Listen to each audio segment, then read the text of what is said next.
Selamat pagi, selamat hari Minggu saya ucapkan kepada Bapak Ibu, Saudara-saudari, jemaat Tuhan yang dikasihi dalam Tuhan. Kita terus bersyukur, berterima kasih kepada Tuhan karena kita terus diberikan kesempatan untuk datang beribadah, memuji dan meninggikan nama Tuhan. Dan juga terlebih kita diberikan kesempatan oleh Tuhan untuk mendengarkan kebenaran firman Tuhan. Ya baik, Bapak Ibu, pada minggu yang lalu kita sudah membahas, ini masih dalam tema seri ya. Ya, tema seri yang lalu itu berbicara mengenai hidup baru, ciptaan menjadi ciptaan baru, hidup baru menjadi ciptaan baru. Ya, di sana sudah disinggung terkait dengan bagaimana dengan hidup yang lama dan juga hidup yang baru, dan tentunya masing-masing kita sudah mengevaluasi dan juga merefleksikan di dalam diri kita, ya apakah sesuatu yang baru itu udah betul-betul baru dalam kehidupan kita, atau sesuatu yang baru itu hanya dibungkus dengan tahun yang baru tetapi hidup masih yang lama. Ya, jadi biarlah kita terus merenungkan bagian itu di dalam kita menjalani kehidupan kita, ya, hari lepas hari di dunia ini. Lalu kemudian dalam ibadah minggu ini Bapak Ibu, kita akan membahas ya satu bagian tema yang kemudian menjadi tema lanjutan, ya, tema seri ya, yang tema ini secara khusus kita renungkan ya bersama-sama bagaimana kemudian bagian ini dapat merestorasi kehidupan kita ya, umat Tuhan, murid Kristus ya, sehingga kita sungguh-sungguh berbagian di dalam Tuhan ya, hidup kita menjadi betul-betul hidup yang baru ya, sehingga tema kita pada minggu ini yaitu tema hidup baru berpusat kepada Kristus ya. Tema besarnya hidup baru ya, subtemanya adalah berpusat kepada Kristus. Bapak Ibu, saudara-saudari yang terkasih dalam Tuhan kita Yesus Kristus ya, John Stanley, seorang misionaris, ya, melakukan interview kepada Mahatma Gandhi. Ya, dia melakukan wawancara terhadap Mahatma Gandhi. Dia mengatakan bahwa kepada Mahatma Gandhi, dia mengatakan bahwa Anda begitu terpesona dengan Kristus, Yesus. Bahkan Anda juga terkagum-kagum dengan apa yang diucapkan oleh Yesus pada khotbah di bukit yang tercatat di dalam Matius ya, pasal 5 sampai dengan pasalnya yang ke-7. Tetapi yang menjadi pertanyaannya adalah mengapa Anda belum menjadi Kristen? Lalu kemudian Mahatma Gandhi mengatakan atau menjawab ya satu pernyataan yang sangat mengiris di hati, satu pernyataan yang sempat membuat ya kita semua, ya bukan hanya seorang misionaris itu ya, tetapi juga kepada kita semua. Pernyataannya demikian ya, keluar dari mulut seorang Mahatma Gandhi. Saya suka dengan Kristusmu, tetapi saya tidak suka dengan orang-orang Kristenmu, sebab orang-orang Kristenmu sangat berbeda dengan Kristusmu. Jadi Mahatma Gandhi ya sangat suka ya, ungkapan ini sangat menyayat hati ya setiap orang percaya. Lalu kemudian bagaimana kita memeriksa kehidupan kita sebagai orang Kristen, sebagai orang percaya ya, apakah sungguh-sungguh kita telah hidup di dalam Kristus? Ya, saya yakin juga ya ada begitu banyak orang yang di luar sana juga melihat kehidupan kekristenan kita yang kemudian akhirnya tidak menerima Kristus. Kita berlomba-lomba, kita terus berupaya sekuat tenaga kita untuk memberitakan Kristus, tetapi mereka masih bersikeras untuk tidak menerima Kristus dalam kehidupan mereka.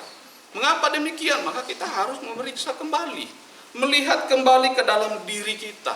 Siapakah Mahatma Gandhi? Ya, Mahatma Gandhi adalah seorang tokoh spiritual ya di India. Bahkan juga Mahatma Gandhi adalah seorang politikus. Dia berjuang ya untuk memerdekakan negara India.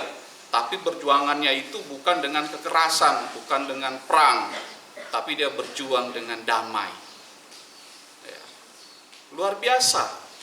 Ya, mengapa demikian? Oleh karena Mahatma Gandhi suatu saat ketika dia pergi ke gereja, lalu kemudian di sana ditemukan ada orang-orang Kristen yang kemudian menolak dia, bahkan mengusir dia. Itulah sebabnya Muhammad Gandhi ya tidak menjadi Kristen, karena melihat orang-orang Kristen yang sangat berbeda dengan Kristus. Kristen, murid Kristus. Lalu kemudian ada satu pernyataan juga yang keluar dari mulut seorang Mahatma Gandhi. Ya, dia mengatakan tentang kekristenan. Dia mengatakan demikian, jika kehidupan Kristen itu di dalam Kristus, maka seluruh dunia sudah menjadi Kristen. Bapak Ibu saudara-saudari yang terkasih dalam Tuhan, pernyataan dari Mahatma Gandhi ini menjadi suatu pernyataan bagi kita untuk terus-menerus kita renungkan, untuk terus-menerus kita refleksikan, kita perlu evaluasi di dalam kehidupan kita sebagai pengikut Kristus, sebagai murid Kristus. Ya, sehingga ketika kita ada di luar sana, maka orang lain yang melihat kita, orang lain yang melihat perilaku kita, orang lain yang melihat sikap kita, melihat Kristus yang ada di dalam diri kita.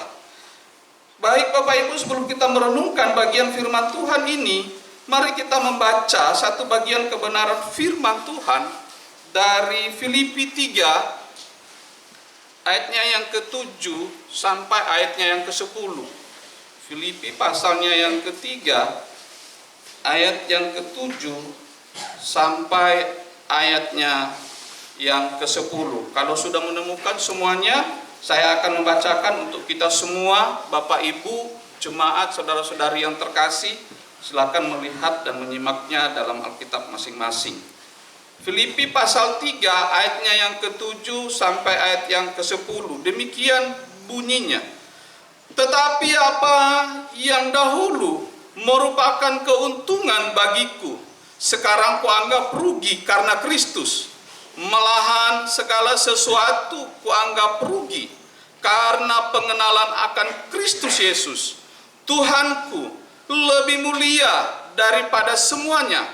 Oleh karena dialah aku telah melepaskan semuanya itu dan menganggapnya sampah, supaya aku memperoleh Kristus dan berada dalam Dia, bukan dengan kebenaranku sendiri karena menaati hukum Taurat, melainkan kebenaran dengan kebenaran karena kepercayaan kepada Kristus, yaitu kebenaran yang Allah anugerahkan berdasarkan kepercayaan.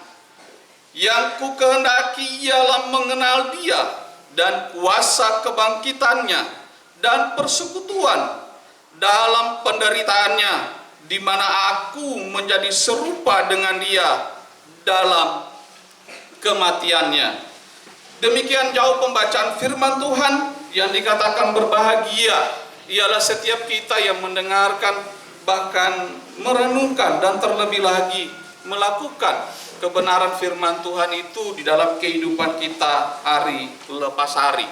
Bapak Ibu saudara-saudari jemaat Tuhan yang saya kasihi dalam Tuhan kita Yesus Kristus, seluruh inti dari kekristenan adalah berpusat kepada Kristus. Mengapa demikian? Karena Yesus Kristus adalah Tuhan dan Juru Selamat.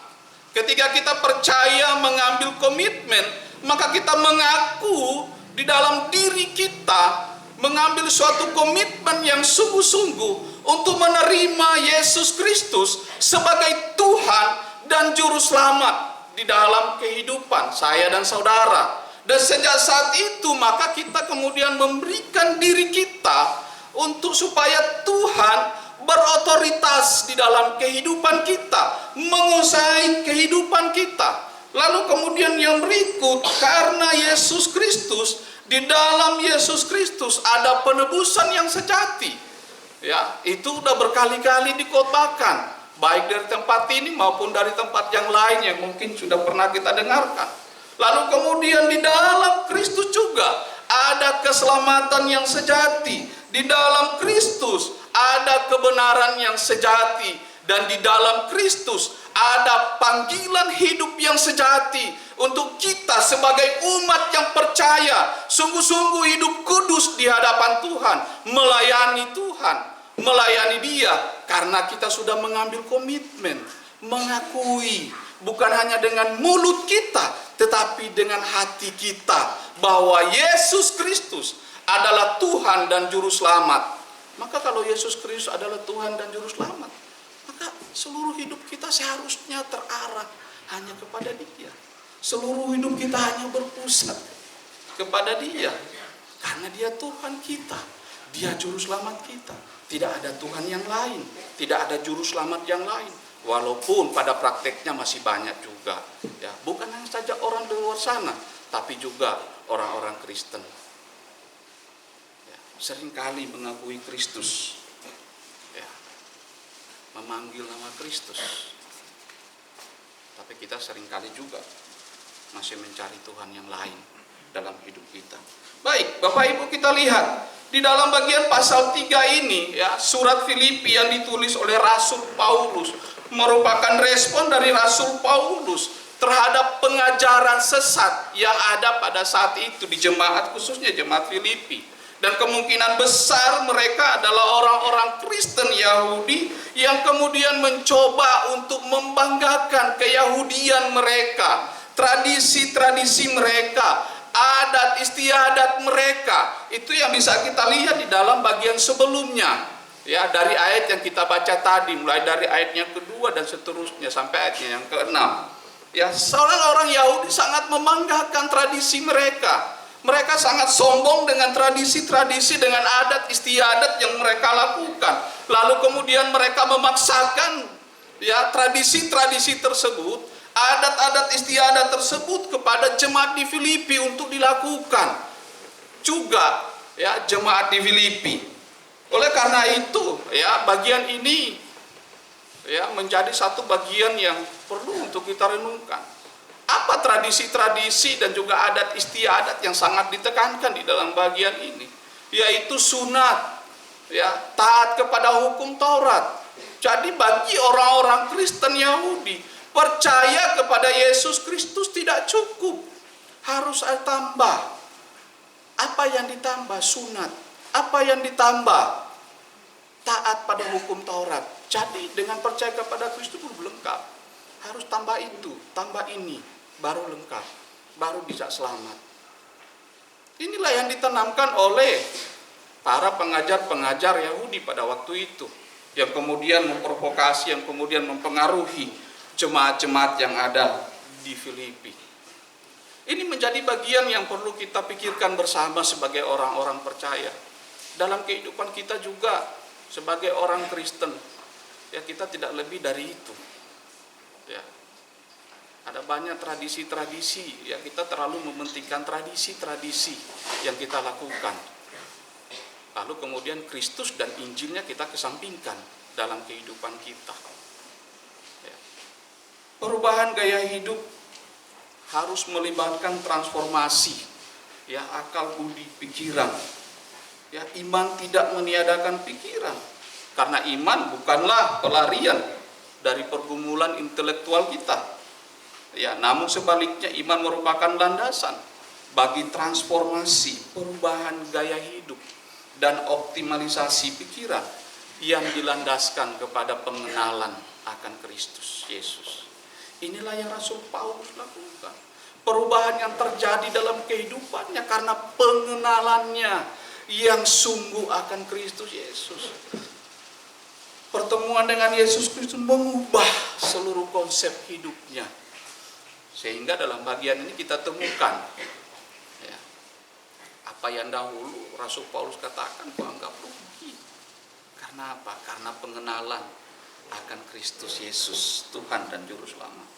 Bapak Ibu, transformasi gaya hidup dan optimalisasi pikiran yang berpusat kepada Yesus Kristus memberikan orientasi yang baru, yaitu orientasi yang mencakup tujuan hidup, mencakup nilai hidup, dan juga mencakup makna hidup.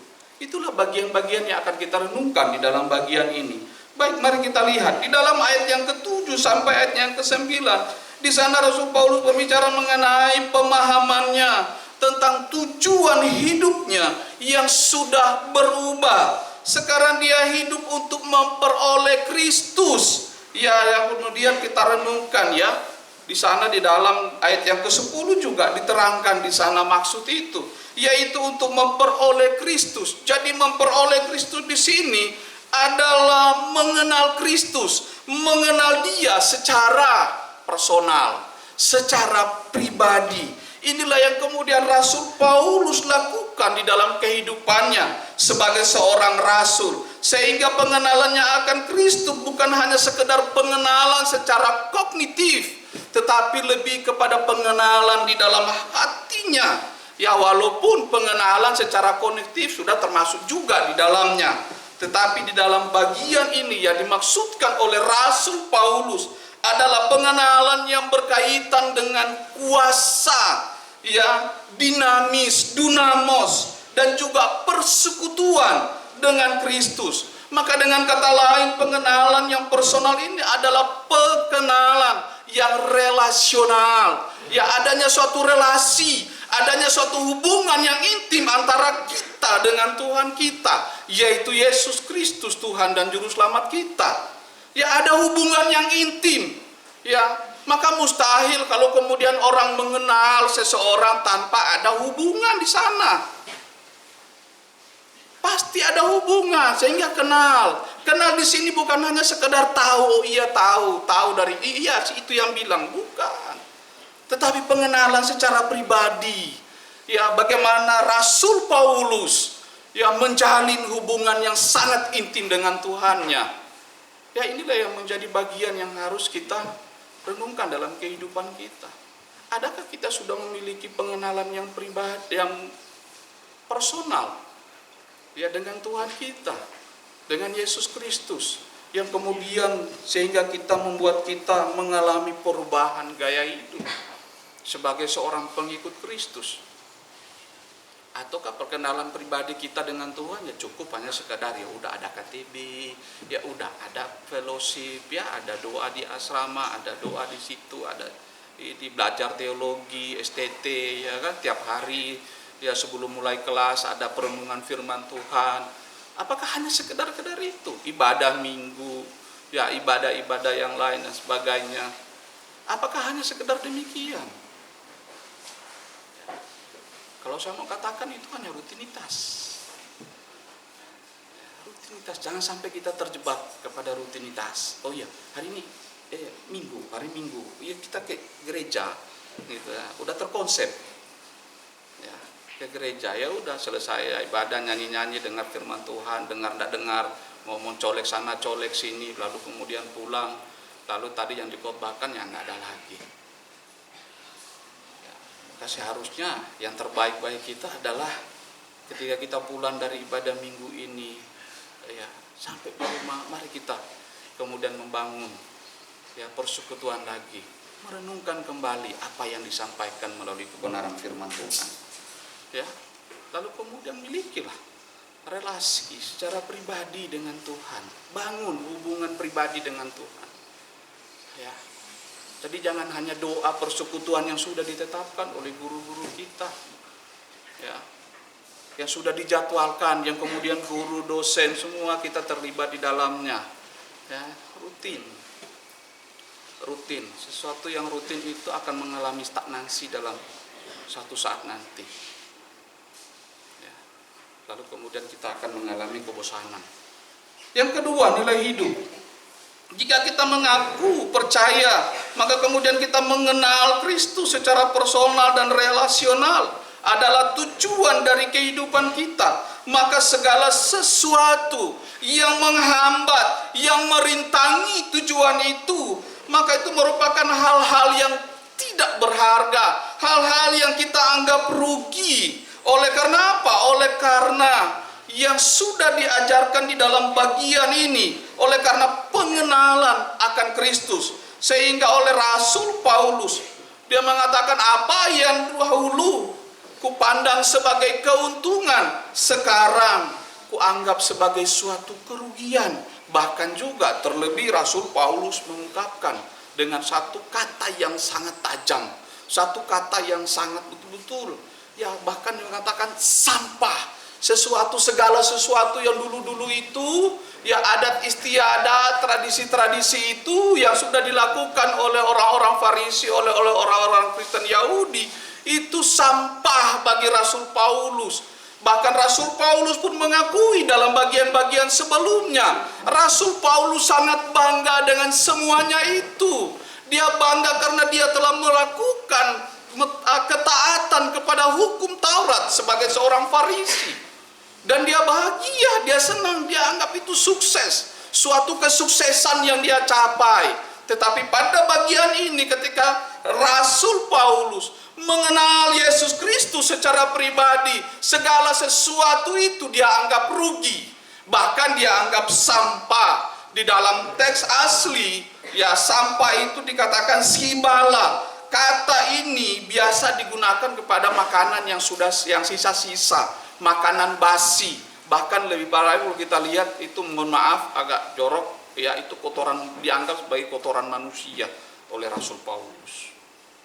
Luar biasa, satu perubahan yang sangat radikal dari seorang Rasul Paulus yang tadinya penganiaya, ya yang tadinya sebagai membenci Kristus, tapi begitu dia mengenal Kristus secara pribadi, dia menjadi orang yang luar biasa, mengutamakan Kristus segala-galanya, berpusat kepada Kristus.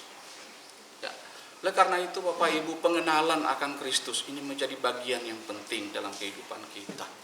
Ya, tahun ini ya Gereja Reformasi Indonesia, ya khususnya Jemaat Bajem Plasma 5 akan mengadakan PA.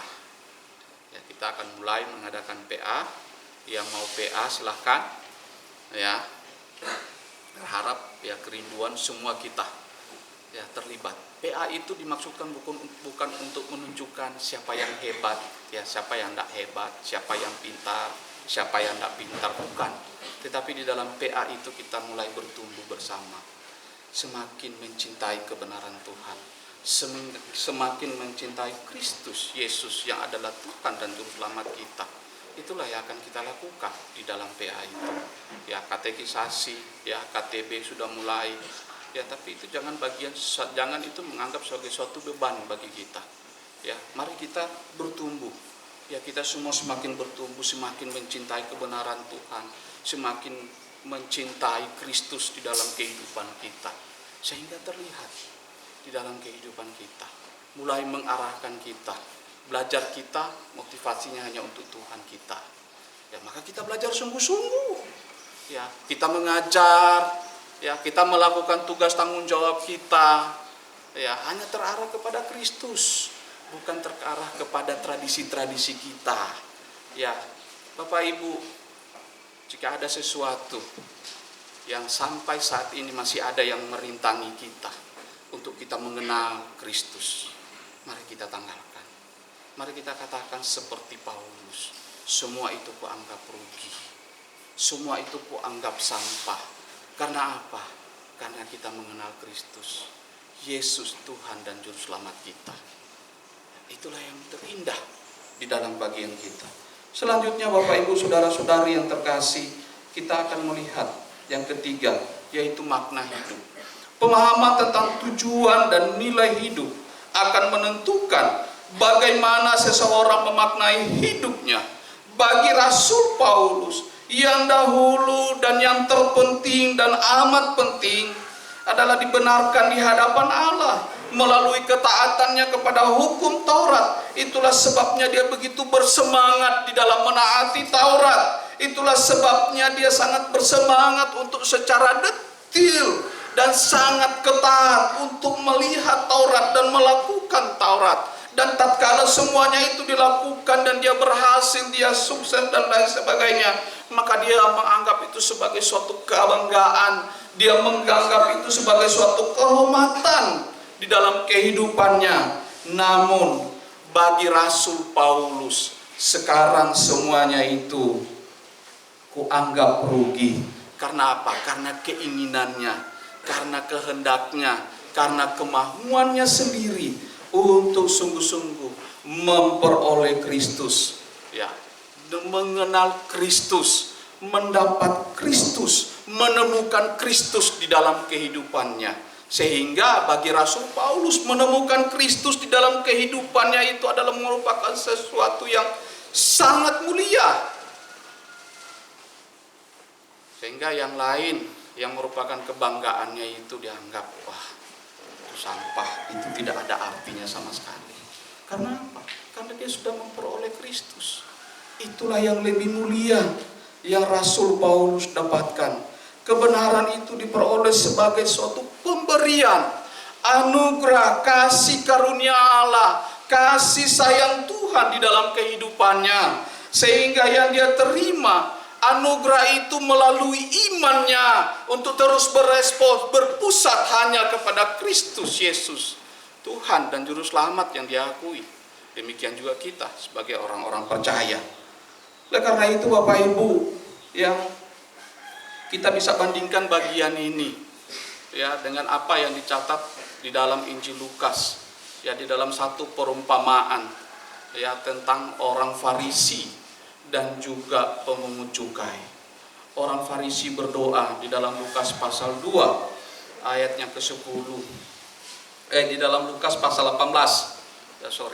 Di dalam Lukas pasal 18 ayat yang ke-10 sampai ayatnya yang ke-13. Di sana orang Farisi berdoa, Tuhan, aku mengucap syukur kepadamu karena aku lebih dari mereka semua. Ya, aku tidak membunuh, aku tidak mencuri, aku tidak melakukan perzinahan, aku tidak ini. Jadi dia anggap dia lebih bagus, dia lebih baik daripada semua yang lain. Ya, bahkan boleh katakan bahwa dia melakukan yang benar. Dialah yang paling sempurna. Tetapi seorang pemungut cukai ketika datang pergi ke bait Allah, dia tidak berani masuk. Dia berdiri dari jauh. Bahkan juga dia tidak berani untuk mengangkat kepalanya. Dia hanya menunduk kepalanya sambil memukul dadanya. Dia mengatakan, Tuhan, ampunilah aku orang yang berdosa ini. Ini menjadi suatu hal yang perlu untuk kita pikirkan sebagai orang percaya. Ya, jangan sampai kita tidak lebih dari perumpamaan tadi. Ya, kita menjadi orang-orang Farisi masa kini. Ya, biarlah kita dengan rendah hati, dengan ketundukan kita, untuk mengakui dengan jujur bahwa kita adalah orang-orang berdosa yang hanya layak, yang hanya diperkenankan oleh karena belas kasihan Tuhan.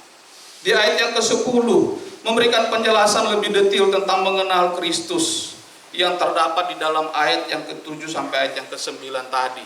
Yang kemudian bagian ini menjadi suatu komitmen serta prioritas Rasul Paulus untuk sungguh-sungguh berpusat kepada Kristus.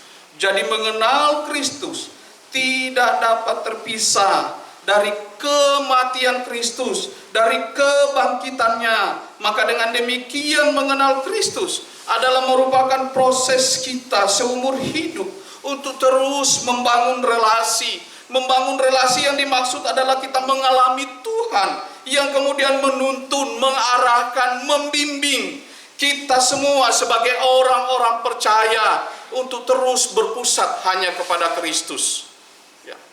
Jadi Rasul Paulus bukan hanya sekedar mengenal, bukan hanya sekedar membangun relasi dengan Tuhan Yesus, tetapi terlebih lagi, ya, dia mengarahkan dirinya, dia mau juga mengenal kebangkitan dan juga kematian Kristus. Lebih dalam lagi, lebih dalam lagi. Itulah yang diinginkan oleh Rasul Paulus. Sehingga relasi yang ada pada Rasul Paulus bukan hanya sekadar relasi situasional, ya, relasi yang diadakan pada saat kita lagi enak, ya udah kita adakan, ya, kita berdoa. Pada saat pada saat situasi sedang tidak baik, aduh tunggu dulu deh, saya sedang bergumul, stres dan lain sebagainya. Tuhan jangan dulu, ibadah jangan dulu, doa jangan dulu deh. Ya mari, ya, pengenalan akan Kristus. Bahkan juga Gereja Reformasi Indonesia juga setiap hari Sabtu ada persekutuan doa. Ya mari kita terlibat di dalamnya. Kita mengambil bagian di dalamnya. Ya kita berdoa bersama, mendengarkan firman Tuhan. Ya membangun persekutuan pribadi kita lebih intim lagi. Ya kita bersama-sama. Ya sehingga kita sebagai orang percaya ya dapat ya berjalan sesuai dengan kehendak Tuhan dalam kehidupan kita. Ya, baik. Sebagai penutup Bapak Ibu, saya membaca ya satu buku yang berjudul Christless Christianity. Ya, di dalam buku ini ditulis oleh Michael Horton. Ya, rangkuman dari buku ini yang menggambarkan tentang ketika Kristus disingkirkan dari kekristenan. Maka sesuatu yang perlu kita renungkan dalam kehidupan kita sebagai orang percaya, mungkinkah kita telah meninggalkan Kristus dari kekristenan? Jangan sampai kita menjalani kekristenan kita tanpa Kristus. Ya, ini sesuatu yang harus kita renungkan dalam kehidupan kita.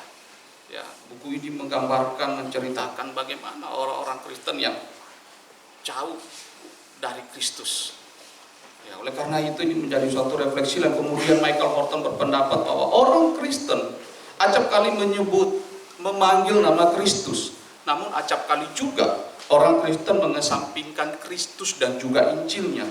Firman Tuhan yang disampaikan melalui khotbah, melalui perenungan, itu hanya sebagai pesan, dan juga iman yang sepele, yang sentimental, lalu kemudian tidak relevan.